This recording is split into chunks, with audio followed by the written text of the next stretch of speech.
आप एक बहुत बड़े कानूनदान हैं।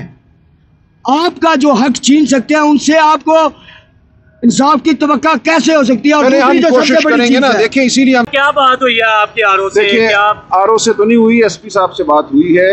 उन्होंने फिलहाल कहा है कि हम अंदर जाने देंगे कैंडिडेट को और इलेक्शन एजेंट को। हम जायजा ले रहे हैं सूरत हाल का। अगर उन्होंने ना जाने दिया तो फिर आपसे मजीद बात करेंगे, मीडिया से बात करेंगे। ये हक है कैंडिडेट का और इलेक्शन एजेंट का कि फॉर्म 45 उसके सामने जो है खोले जाएं और उसके सामने फॉर्म 47 बनाया जाए। अगर ये नहीं होता तो ये धांधली है। लेकिन इस वक्त तक अंदर नहीं जाने दिया गया कैंडिडेट्स को। ये बहुत तशवीश की बात है। एसपी साहब से मेरी बात हुई है, उन्होंने यकीन दिलाया है कि उनको जाने देंगे अंदर।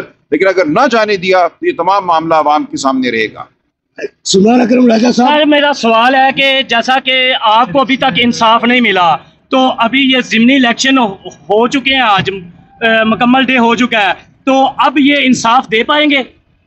देखिए, हमने इंसाफ के लिए लड़ना है। हमारी एक लंबी जंग है। इंशाअल्लाह मैं उम्मीद करता हूँ कि हमें भी इंसाफ मिलेगा 8 फरवरी के हवाले से अदालतों से, और यहाँ जो मामला है वो भी कानून के मुताबिक होगा। नहीं होता तो देखिए, 2 अदालतें हैं। एक वो अदालत है जो कमरा अदालत में सचती है, दूसरी अवाम की अदालत है जो अवाम के ज़हनों में और अवाम के दिल में सचती है। जी। हम दोनों अदालतों का रुख करेंगे। जी। सुल्तान अकरम राजा साहब, एक सेकंड। सुल्तान अकरम राजा साहब, मैं पीटीआई का कारकुन हूँ, शायद आपने मुझे सोशल मीडिया पर देखा होगा। मैं तो काजी साहब को जानता हूँ। मैं आपके सामने नहीं कहना चाहता मैं किस अंदाज में जानता हूँ। चलें, आप एक बहुत बड़े कानूनदान हैं।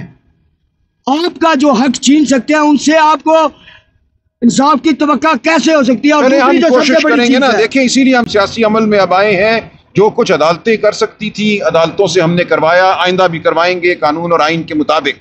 लेकिन जहां अदालतें हमें नजर आई कि कासिर हैं कानून और आइन के मुताबिक चलने से, तो फिर अवाम जो है वो फैसला करेंगे कि पाकिस्तान ने कहाँ जाना है। इसने एक आइनी और कानूनी रियासत रहना है या कुछ और बनना है। हम अब भी यकीन करते हैं वोट की ताकत पर, और इंशाअल्लाह अवाम आपका इंतजार कर रही है। आप निकले, हम अवाम के साथ। जी, शुक्रिया साहब, थैंक यू।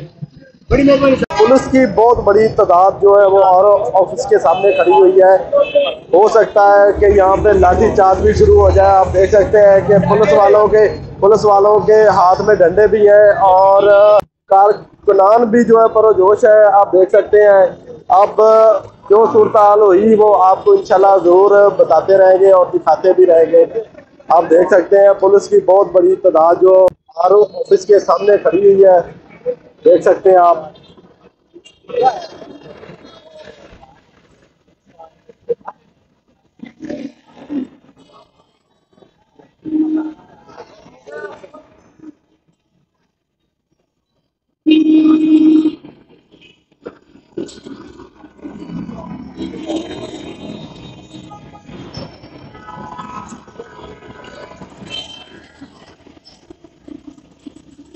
जी शार परवाना साहब, आज आप मुझे ये बताएं कि ये जो सूरत हाल आपको नजर आ रही है, क्या हो सकता है?